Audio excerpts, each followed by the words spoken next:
नमस्कार। आज का हमारा टॉपिक है बक्सर का युद्ध। बक्सर का युद्ध किन किन के बीच लड़ा गया और बक्सर के युद्ध के लिए क्या परिस्थितियां बनी, उसके बारे में आज हम पढ़ेंगे। बक्सर के युद्ध के कारण और महत्व क्या थे। प्लासी के युद्ध के बाद मीर जाफर क्लाइव की मदद से गद्दी पर बैठा। वो चूंकि नाममात्र का शासक था, वास्तविक सत्ता क्लाइव के हाथ में ही थी। मीर जाफर ने कंपनी के साथ किए गए वादों को पूरा किया। उसने कंपनी को बहुत अधिक धन भी दिया, लेकिन दिनों दिन लगातार कंपनी की धन की डिमांड बढ़ती जा रही थी, जिसे वो पूरा करने में अपने आप को समर्थ नहीं पा रहा था। इसके साथ साथ प्रशासनिक व्यवस्था भी कमज़ोर होती जा रही थी, क्योंकि चूँकि वो नाममात्र का शासक था तो प्रशासनिक व्यवस्था पर भी ध्यान नहीं दे पा रहा था। पटना, पूर्णिया, मिदनापुर, ढाका, इन कई सारी जगहों पे विद्रोह होने शुरू हो गए थे और धन को लेकर भी कंपनी की डिमांड लगातार बढ़ती जा रही थी। तो परिस्थितियां नियंत्रण के बाहर होती जा रही थी। जब तक क्लाइव भारत में रहा, उसने मीर जाफर को सहायता और संरक्षण प्रदान किया, लेकिन 1760 ईस्वी के प्रारंभ में क्लाइव के वापस लौट जाने से मीर जाफर जो था वो बिल्कुल असहाय हो गया। क्लाइव के स्थान पर हॉलवेल और वेंसिटार्ट को गवर्नर के रूप में भेजा गया। इसी समय अलीगोहर के बंगाल पर आक्रमण और डचों के उपद्रव ने नवाब की स्थिति को और भी दयनीय कर दिया। परिस्थिति पर नियंत्रण नहीं पाने में या असमर्थता को देखकर अंग्रेजों ने मीर जाफर को गद्दी से हटाकर 1760 ईस्वी में उसी के दामाद मीर कासिम को नया नवाब बना दिया। नवाब बनने की खुशी में मीर कासिम ने कंपनी को वर्धमान, मिदनापुर और चटगांव के जिले कंपनी को देने का वादा किया। हालांकि मीर कासिम षड्यंत्र के तहत ही नवाब बना था मीर जाफर को हटा के, परंतु वह मीर जाफर से अधिक योग्य और अनुभवी था। उसने बिगड़ती हुई जो प्रशासनिक व्यवस्था थी उसको सुधारने के लिए विद्रोही जमींदारों को दबाया और जो भ्रष्ट कर्मचारी थे उनसे राजकीय धन वसूलना शुरू कर दिया। अतिरिक्त कर लगाए और सेना को प्रशिक्षित करके ट्रेनिंग देकर अंग्रेजों के चंगुल से मुक्ति पाने के लिहाज से अपनी राजधानी उसने मुर्शिदाबाद से चेंज करके मुंगेर को बना दिया। इससे जब मुर्शिदाबाद से राजधानी मुंगेर बदली तो इससे अंग्रेज सशंकित हो गए, नाराज हो गए। उन्होंने मीर कासिम को गद्दी से हटाने का निश्चय किया। मीर कासिम ने देशी व्यापारियों को भी अंग्रेजों की तरह निःशुल्क व्यापार करने का अधिकार दे दिया। जिस तरीके से अंग्रेजों को फर्रुखशियर के समय निःशुल्क व्यापार करने की सुविधा प्रदान की गई थी, उसी तरीके से मीर कासिम ने जो देशी व्यापारी थे उनको भी निःशुल्क व्यापार करने का अधिकार दे दिया। इससे भी अंग्रेज नाराज हो गए। उन्होंने मीर कासिम के विरुद्ध कठोर कार्रवाई करने का निश्चय कर लिया। जुलाई 1763 में मीर कासिम को नवाब के पद से हटाकर मीर जाफर को पुनः बंगाल का नवाब बना दिया गया। क्योंकि अंग्रेजों को केवल कठपुतली मात्र राजा चाहिए था, जो कि मीर कासिम नहीं बन पाया। मीर कासिम उनकी अपेक्षाओं पर खरा नहीं उतरा, तो उन्होंने फिर से मीर कासिम को हटाकर मीर जाफर को बंगाल का नवाब बना दिया।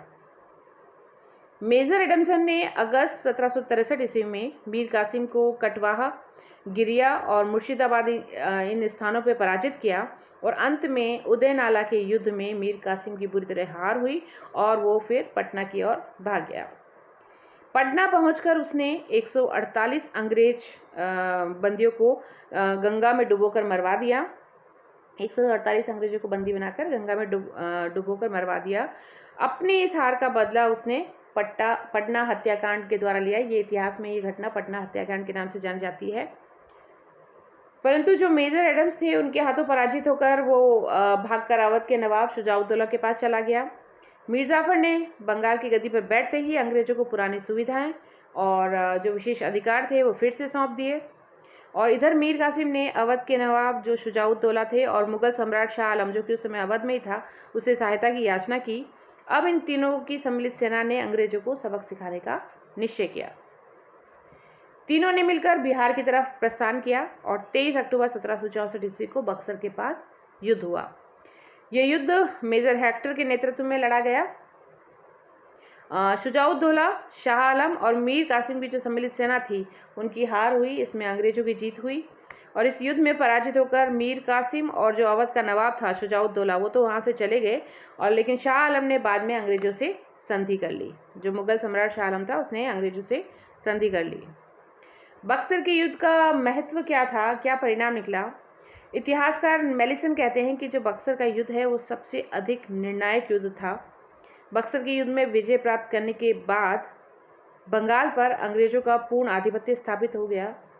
एक और इतिहासकार है रैमजी म्योर, वो कहते हैं कि बक्सर ने अंत में कंपनी के शासन की बेड़ियों को बंगाल पर जकड़ दिया। क्या कहा? बक्सर ने अंत में कंपनी के शासन की जो बेड़ियां थी उसको बंगाल पर जकड़ दिया। बक्सर के युद्ध की वजह से उत्तरी भारत में ब्रिटिश जो साम्राज्य की स्थापना थी वो सुगम हो गई और इस विजय के फलस्वरूप अवध के नवाब और मुगल सम्राट शाह आलम पर भी अंग्रेजों का नियंत्रण हो गया। बक्सर के युद्ध में पराजित होने से अवध के नवाब और मुगल सम्राट की जो शक्ति और प्रतिष्ठा थी वो धूल में मिल गई, इसलिए इन दोनों ने अंग्रेजों से संधि कर ली। अगस्त 1765 में शुजाउद्दौला और शाह आलम के साथ इलाहाबाद की संधि हुई। इस संधि के तहत क्लाइव ने, जो दूसरी बार कंपनी का गवर्नर बनकर भारत आया था, उसने इलाहाबाद तथा कड़ा के जो जिले थे वो अवध के नवाब से लेकर मुगल सम्राट को सौंप दिए।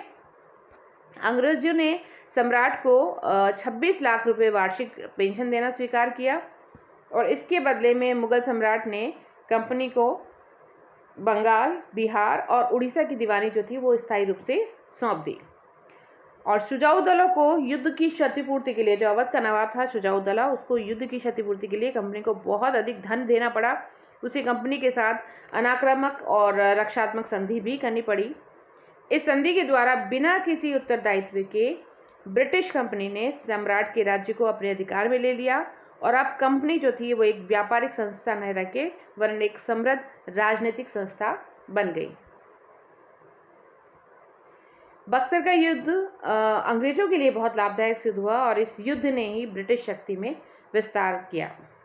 इतिहासकार ईश्वरी प्रसाद कहते हैं कि इस युद्ध ने, बक्सर के युद्ध ने न केवल प्लासी के अपूर्ण कार्य को ही पूरा किया वरन उसने ब्रिटिश कंपनी को एक पूर्ण प्रभुता संपन्न शक्ति बना दिया। तो आज हमने पढ़ा बक्सर के युद्ध के बारे में। आज के लिए इतना ही। Thank you.